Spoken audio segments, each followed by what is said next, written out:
2021년 봄이 지났습니다. 여름도 지났습니다. 가을이 지나가고 있습니다. 이제 곧 겨울이 될 것입니다. 1년이 참 빠릅니다. 1년뿐 아니라 인생이 참 빠릅니다. 오늘 보면 이런 말씀이 있습니다. 21절에 보면 너는 겨울 전에 어서 오라. 지금 이 겨울이라는 단어는 시간적으로 겨울이기도 합니다. 그런데 인생의 마지막을 지칭하는 그러한 단어이기도 합니다. 왜냐하면 사도 바울은 자기의 순교의 시간이 다가오고 있는 것을 알고 있었고, 또 시기적으로도 겨울이 되는 것을 이제 보면서 디모데에게 너는 겨울 전에 어서 오라 라는 그러한 이야기를 하고 있는 것입니다. 이 디모데 후서를 쓰고 머지않아 그는 순교하게 됩니다. 겨울, 인생의 마지막, 이 시간을 어떻게 보내야 할까요? 바울은 이 겨울 전이라는 그 시간, 얼마 남지 않은 시간을 이렇게 보낸 것이에요. 우리도 물리적인 겨울이 다가오고 있고 인생의 그 마지막이 긴들 얼마나 길겠으며 남아있으면 또 얼마나 남아있겠습니까?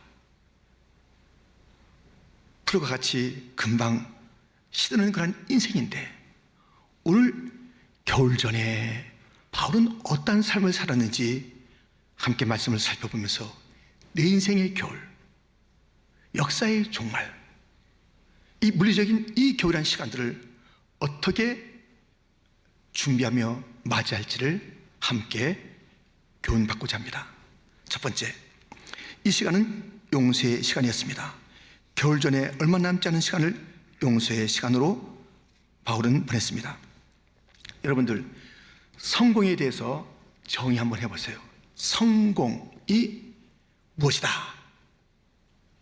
많은 사람들은 성공에 대해서 이야기할 때 좋은 집에서, 좋은 위치에서, 좋은 것을 먹고 많은 사람들에게 들려서 환호도 받고 이런 것들이 성공의 한 모습이다. 아니야, 이것이 진짜 성공이야 하면서 절대적으로도 이 성공을 그렇게 보는 자들이 있습니다.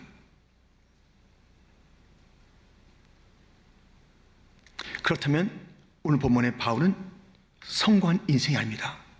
실패한 인생입니다. 지금 감옥에 있어요. 아주 열악한 환경에 있습니다. 그리고 이 디모데에게 겨울에 입을 겉옷을 갖다 달라고 그래요. 옷이 없어요. 추운 그 감옥에서 옷도 없이 벌벌 떠는 그런 바울입니다. 그리고 보세요. 오늘 본문에 보면 내가 처음 변명할 때에 나와 함께한 자가 하나도 없고 다 나를 버렸으나, 아무도 없어요. 주변에 다 버렸어요. 이 바울이 어려울 때에 다 바울을 갖다 나몰라라 하고 버렸다고 그래요. 떠났다고 그래요. 모른 척 했다는 것이에요. 아니, 지금 상황, 모든 환경, 사람들의 그 관계, 이렇게 되면 그는 철저하게 실패한 인생이잖아요. 아니에요. 이거 하나 때문에 안 그래요. 이거 하나 때문에 바울은 실패한 자가 아니라 성공한 사람입니다. 이것 때문에. 본문에 있습니다. 17절 상반절, 주께서 내 곁에 서서. 주께서 계시니까 그는 실패한 인생이 아니에요. 주께서 계시기 때문에 그는 성공한 인생입니다. 온 세상 날 버려도 주 예수 안 버려. 주님이 안 버린 인생은 성공이에요. 세상이 버리고 환경이 열악해도 주님이 함께 계시면 그 인생은 성공이라니까요. 사울은 왕이었습니다. 왕궁에 살았어요. 맛있는 거 먹었어요. 좋은 것 입었어요. 신하들이 많았어요. 근데 실패했어요. 왜? 주님이 버렸기 때문에. 주님이 함께하지 않은 인생이에요. 그 실패예요. 실패. 주님과 함께한 바울, 이 바울이 겨울 전에 한 것이 있습니다. 그것이 무엇이냐면 자기를 버린 사람들을 용서한 것입니다.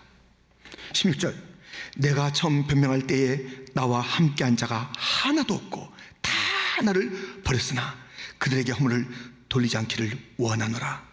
그는요, 이 겨울이 다가오고 인생의 마지막이 다가오는데 너무 섭섭하잖아요. 너무 분하잖아요.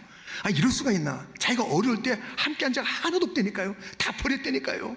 얼마나 화가 나겠습니까? 근데 그들에게 허물을 돌리지 않는다, 그들을 용서한다, 용납한다 그러는 것이에요.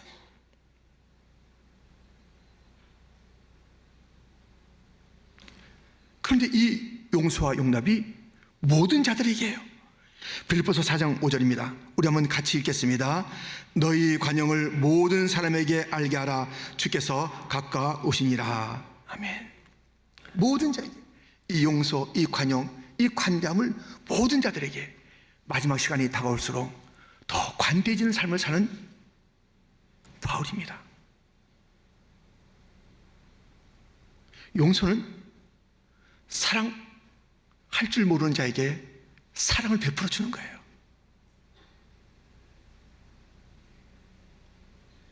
지금 바울이요, 다 용서해요. 겨울이 다가오기 전에 다 용서한다.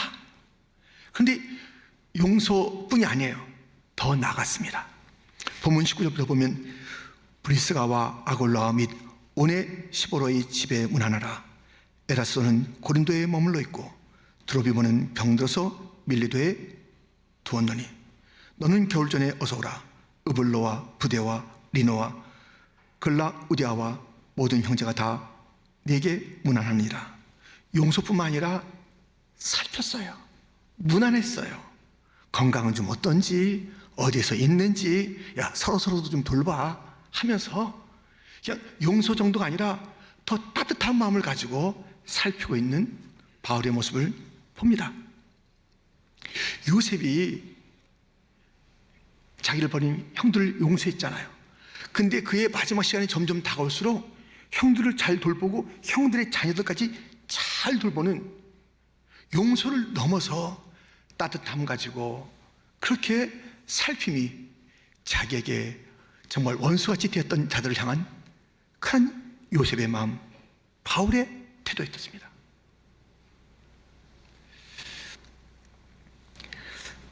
용서하게 되면요, 치유가 있습니다. 용서할 때 치유받는 제 첫 번째 사람은 누구냐면 그 용서받는 자가 아니라 용서하는 사람이에요. 자기가 치유받아요. 용서하게 되면요, 자유가 있습니다. 누가 자유예요? 용서받는 그 사람이 첫 번째 자유의 그 축복을 누리는 것이 아니라 용서하는 그 사람이 먼저 자유예요. 우린 용서하지 못해서 얼마나 많은 세월을 보냈는지, 얼마나 우리는 이 억울함을 가지고 많은 세월을 보냈는지, 그것을 죽을 때까지 가져가는 거예요. 결코 그것을 풀지 않고 죽는 거예요. 겨울이 왔는데 인생의 물에서 내려가야 되는데 나는 용서하지 못해. 그런 거예요. 자유를 잃어버리고 그리고 치유를 받지 못하는 인생으로 마감하는 것입니다. 여러분들,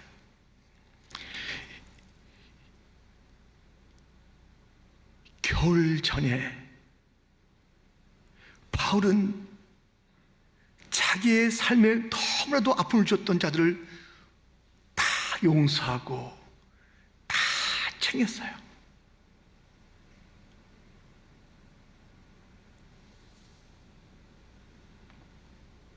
우리도 좀 챙겨야죠. 용서하지 못한 자가 있다면 용서하셔야죠.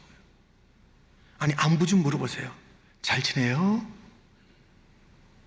12월 달 됐는데 뭐 같이 식사 한번 하시겠어요?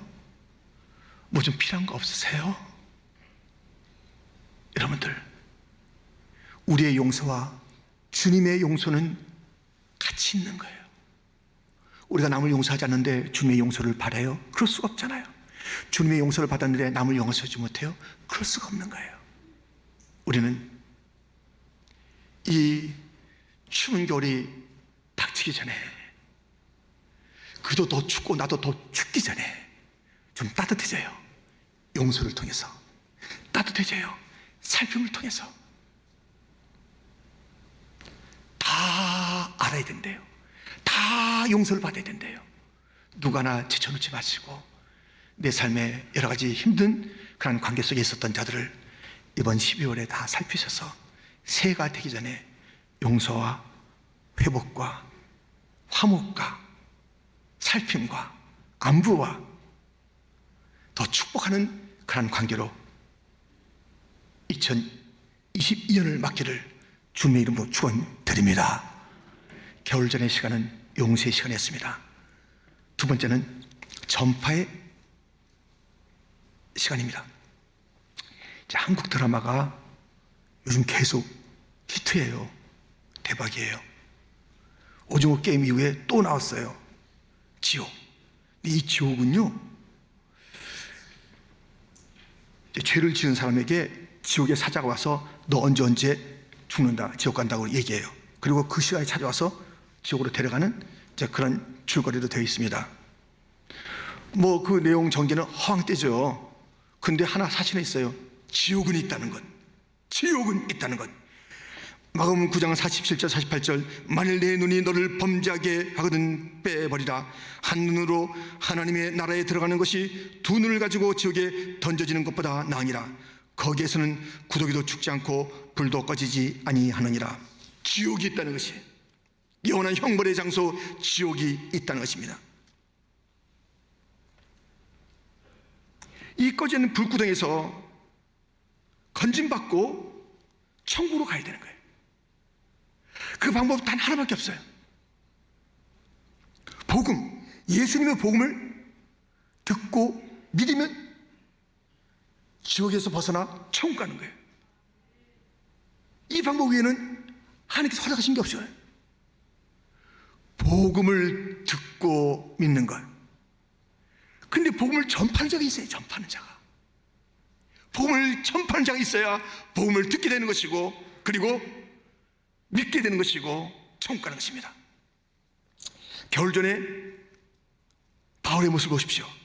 17절 18절 주께서 내 곁에 서서 나에게 힘을 주시면 나로 말미암아 선포된 말씀이 온전히 전파되어 모든 이방인들이 듣게 하려 하심이니 내가 사자의 입에서 건짐을 받았느니라. 주께서 나를 모든 악한 일에서 건져내시고 또 그의 천국에 들어가도록 구원하시리니 그에게 영광이 세세 무궁토록 있을지어다. 아멘. 지금 바울은요, 자기가 천국 가는 거 알아요. 천국 가는 거. 근데 그것으로 끝나는 인생이 아니라니까요. 마지막 분초를 하셔서 모든 이방인에게 선포된 말씀이 전파되도록, 온전하게 전파되도록. 말씀은 선포됩니다. 선포된 그 자리에서 머물러 있으면 안 되는 거예요. 선포된 말씀을 받는 것으로 그대로 있으면 안 되는 것이에요. 그것은 말씀이 완성된 게 아니에요. 선포된 말씀이 전파되어야 되는 거예요. 지옥 갈 자들을 건져내야 되는 것이에요. 누군가 이 전파된 말씀을 듣고 믿고 천국으로 옮겨지는 역사가 있어야 되는 것입니다. 말씀은 선포로 끝나는 것이 아닙니다. 전파되어야 되는 것이. 누가 전파하는 거예요? 누가 전파하는 거예요? 마지막 시간이 다가올수록 그렇습니다. 시간이 마지막에 다가올수록 안주하고 싶죠. 됐어, 이만하면 됐어. 안주하고 싶잖아요. 그냥 거기 머물르고 싶잖아요. 바울은 그게 아니에요. 안주하지 않았습니다.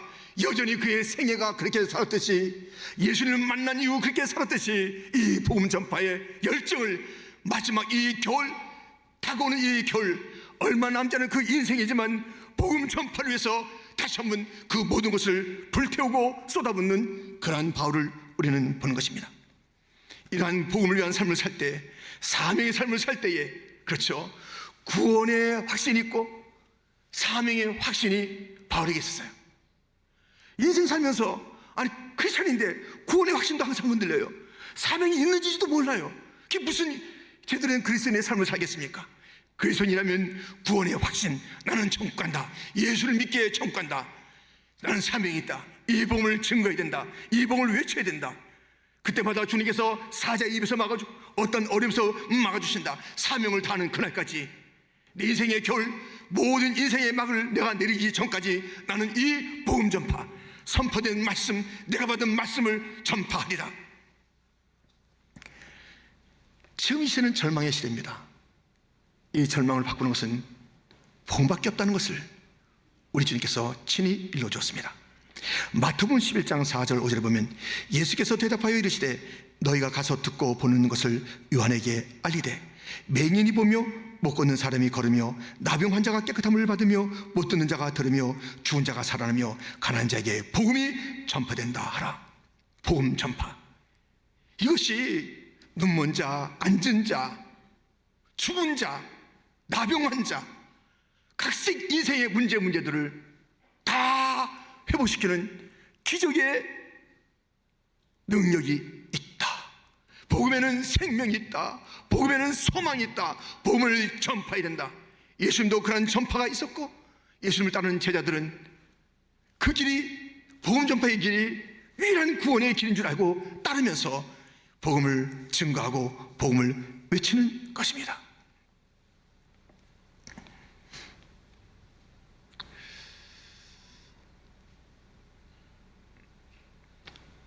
교회가 아무리 사람이 많고요, 건물이 크고요, 프로그램이 좋고 뭐 온갖 것 다 있어요. 근데 복음 전파만 없으면요, 그건 교회가 아니에요. 교회가 아니에요. 복음 전파를 통해서 교회가 세워진 거예요. 근데 여기서 머물러 있어요. 그것은 교회가 아니에요. 근데 목사님, 난 딴 건 좀 잘할 수 있겠는데 이 복음 전파 너무 어려워요. 정말 나 힘들어요. 힘드세요. 나 복음 전파 나 못하겠어요. 못하세요. 못하신다니까는. 복음 전파 어떻게 우리가 하겠어요? 복음 전파는 내가 할 일이 아닌데. 들어보세요. 데살로니가전서 1장 5절, 이는 우리 복음이 너희의 말로만 이른 것이 아니라 또한 능력과 성령과 큰 확신으로 된 것입니다. 이 복음 전파는요, 성령께서 하시는 거예요. 복음 전파는 주님께서 주신 능력을 하는 것이에요. 복음 전파는 내 안에 뜨거운 확신이 있을 때 하는 것이에요. 복음 전파 그렇지 않으면 못해요. 우리의 힘으로 하는 게 복음 전파 아니라고요. 가장 어려운 일일 거고요, 가장 하기 싫은 일이라고요. 그러나 성령께서 우리 가운데 오시면 이 복음이 확신이 되고, 이 복음밖에는 소망이 없는 것을 알게 되고, 저 이방인들, 온 세상 사람들이 이 복음을 듣지 못하면 어떻게 되는가? 내가 한 시라도 빨리 가야지. 이 복음을 가진 자를 만나지 못하고 쓰러지고 죽어질 때 그 핏값은 누가 치르는 거예요? 복음을 먼저 가진 자들이. 디모데후서 4장 2절에 보면 너는 말씀을 전파하라. 때를 얻든지 못 얻든지 항상 힘쓰라. 여러분들, 이 복음 전파하는데요, 핑계댈 게 없어요. 핑계대서도 안 되는 거예요. 성령께서 함께 하세요. 능력도 주시는 거예요. 그 열매에 대해서는 주 앞에 맡기면 되는 거예요. 나는 단지 복음을 전파하면 되는 거예요. 우리에게는 복음을 전파해야 되는 거예요.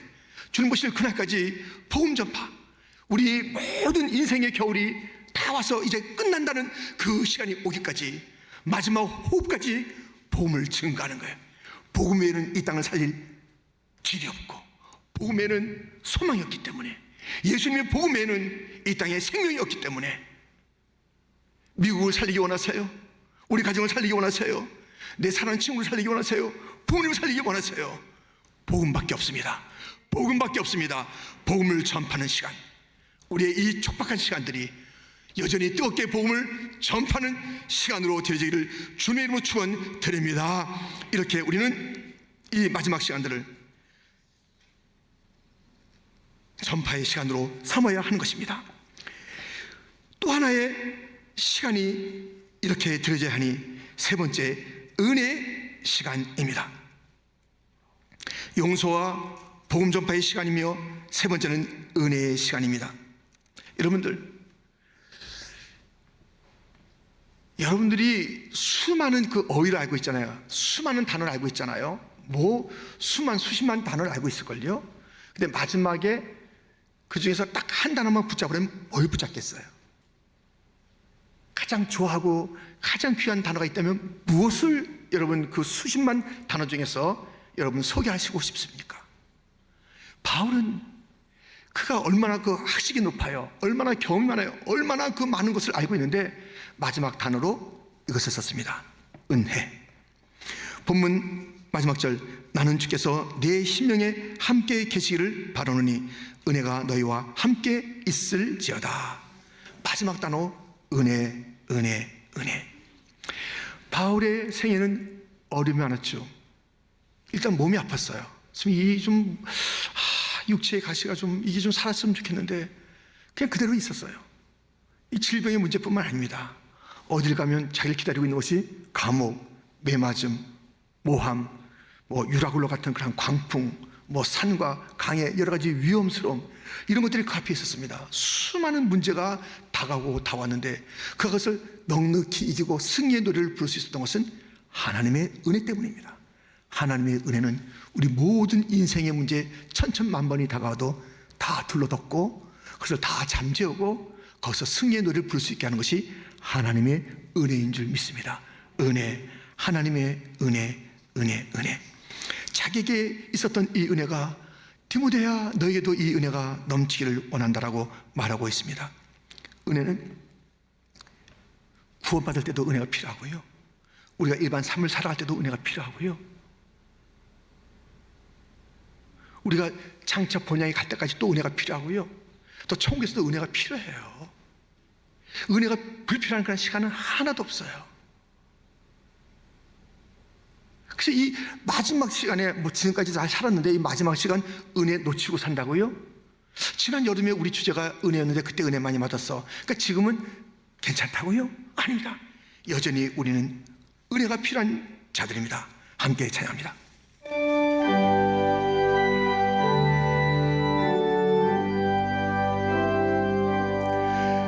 나 같은 죄인 살리신 주의 놀라운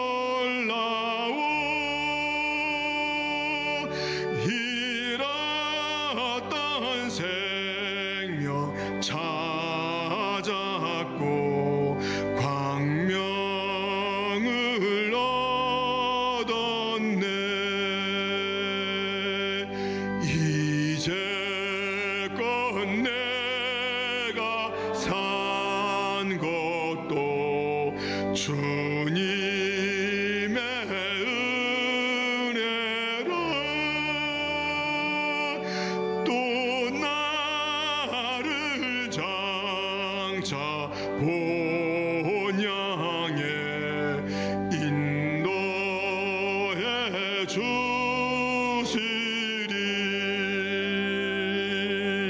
거기서 우리 영원히 주님의 은혜로 해처럼 밝게 살면서 주 찬양하리라.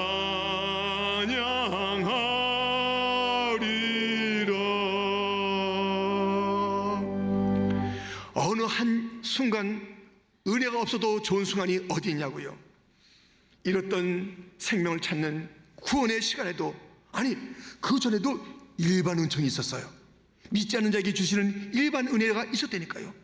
특별한 은혜, 구원의 은혜가 있고요, 그 외의 모든 삶 자체가 은혜였고요, 천국 갈 때까지 우리 은혜가 필요하고요, 천국에서 우리가 그 은혜로 살아야 된다니까요.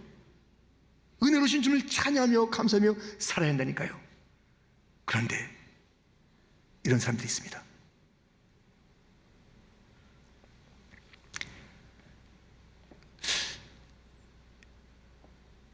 일로 오라고. 누구를? 그냥 새벽부터 그냥 누가 불러주는 자가 없어요. 어디 가서 무엇을 해볼 것이 없어요. 그냥 빈들빈들 지나는 게 그날의 일이에요. 근데 포도원 주인이 와서 부르는 거예요. 이리 오라고. 또 그 다음에 이리 오라고. 이리 오라고. 그래서 그때 그 싹을 주겠다고 하면서 그렇게 이제 그 이야기를 했는데요, 막 너무 좋다, 이분 너무 좋다, 와, 막 그 은혜로 자비로운 분이야, 우리 갖다 불러주다니 하는데 점점 저녁이 될수록 그 마지막 계산할 때는요 달라지는 거예요. 그때는 은혜가 다 사라지고 자기 공로를 내세우는 거예요. 이건 내가 이렇게 받으면 안 되는 사람인데요, 더 주셔야 되는데요. 이게 뭡니까? 은혜가 아닌 날이 하나도 없는데 슬그머니 그 은혜는 사라지고 자기의 공로만 나가는 거예요. 계산을 좀 제대로 해달라는 거예요. 은혜인데, 우리가 은혜가 아니고 출발하는 자가 아무도 없는데, 오늘 우리가 맞은 것은 하나님의 은혜입니다. 오늘을 맞고 싶지만 맞지 못하고 어제로 생명이 끝난 자가 얼마나 많은지 몰라요. 오늘도 우리에게 이 날을 주신 그 주님, 오늘도 우리에게 은혜로운 보좌표에 나와서 예배드리고 찬양하며 은혜를 받게 하시는 그 주님, 그런데 우리가 주일 지나면 저녁만 돼도 벌써 은혜를 다 잊어버려요. 당연한 것으로 여기는 거예요. 감사가 없는 것이에요. 주님을 잊어버리는 것이에요. 언제 동안? 일주일 동안 또 잊어버려요. 잠시 와서 하나님의 은혜, 그리고 또 잊어버리는 거예요. 은혜가 아닌 순간이 하나도 없건만 슬슬슬 율법으로 바뀌고, 슬슬슬 공로로 바뀌고, 슬슬슬 당연한 것으로 바뀌고, 하나님의 은혜는 어디 갔냐 이거예요. 은혜를 잊지 마세요.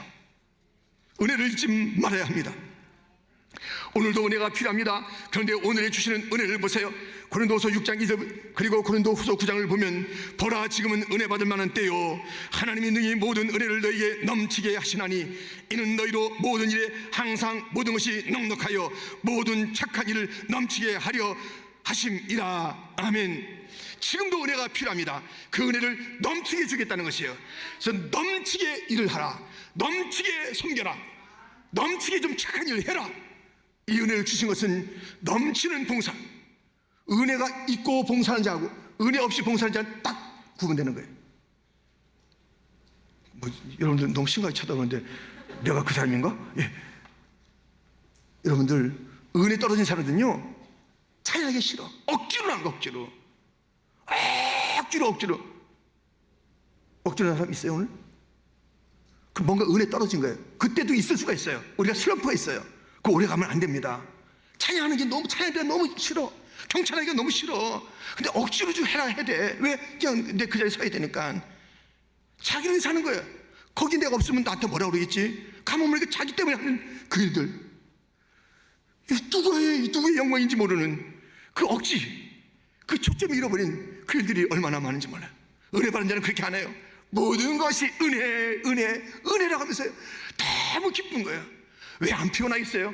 그래도 또 달리는 거예요. 왜 안 어렵겠어요? 그래도 감사 찬양하는 거예요. 은혜 받은 자의 얼굴이 달라, 말이 달라, 표현이 달라, 표정이 달라, 다 달라요. 은혜 떨어진 자들은요, 피곤한 거예요. 그럴 때가 이때니까요. 나 어떡하지? 지옥 가나? 안 가요. 한번 예수 믿으면 천국 가는 거예요. 근데 빨리 회복하시라고요. 엘리야도 다운된 데가 있었잖아요. 다윗도 힘든 데가 있었잖아요. 빨리 일어나셔야 되는 거예요. 주님의 말씀을 붙잡고 일어서야 합니다. 나사렛 예수의 이름으로 일어서야 하는 것입니다. 은혜의 자리에 다시 서야 하는 것입니다. 기뻐하는 것이에요. 감사하는 것이에요. 풍성한 것이에요.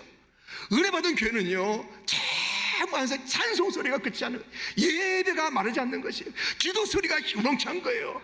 서로 막 격려하는 것이, 사랑과 선행을 격려하는 것이 가득 찬 거예요. 은혜가 떨어진 교회는요, 비난하고 그렇게 힘들어하고, 찬송 소리가 작고 없고, 사람이 끙끙거리는 소리, 분노의 소리만 쌓이고. 은혜 받은 자는 어떻게 하라고요? 너희라고 착한 일 좀 넘치게 하라고 은혜를 준다는 것이에요. 이 마지막 때 좀 착한 일 좀 제대로 해야죠. 마지막, 우리 그 마지막 뒷문에 이 사람 은혜 충만 받고 사랑 충만한 삶을 살았다, 봉사 충만하게 했다, 정말 착한 일 많이 했다, 좀 이런 비슷한 얘기가 써야 되는데, 마지막 뒷문에 누가 이제 그렇게 안 쓰지만요, 진짜 이 사람 딱 마지막 생에 이 사람 짠돌이 인생이었다, 힘듭니다, 짜게 살았다, 힘듭니다. 은혜 받은 퀸즈 장로의 성도들이, 은혜 받은, 나는 없다 불평하면 한없어요. 그 욕심이 있는 거죠. 난 더 있어야 돼, 더 있지 않으면 난 나눌 수 없어, 더 있지 않으면 나는 뭐 섬기지 않아, 더 시간이 있어야 돼, 난 뭐가 있어야지 더 섬길 거야. 평생 못할걸요, 그 탐욕 때문에.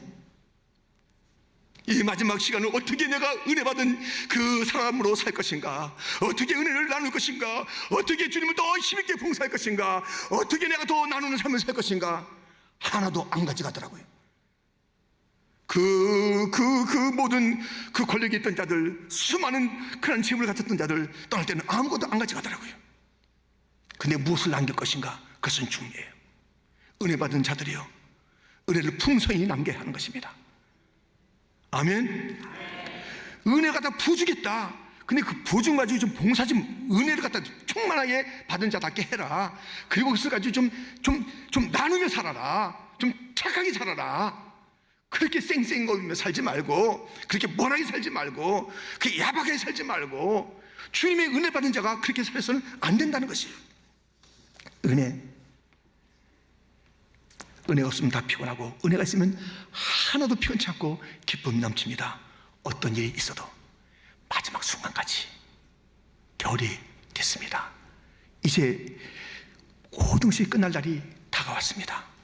우리는 이 시간을 이렇게 보내야 되겠습니다. 용서의 시간으로, 전파의 시간으로, 은혜의 시간으로 다 용서하고요, 복음을 이방인들이 다 듣도록 전파하고요, 하나님의 은혜에 감사하며 그 은혜를 나누면서 이 겨울을, 마지막 시간들을 보내라 오늘 우리에게 일러주고 있습니다. 그렇게 하시겠습니까?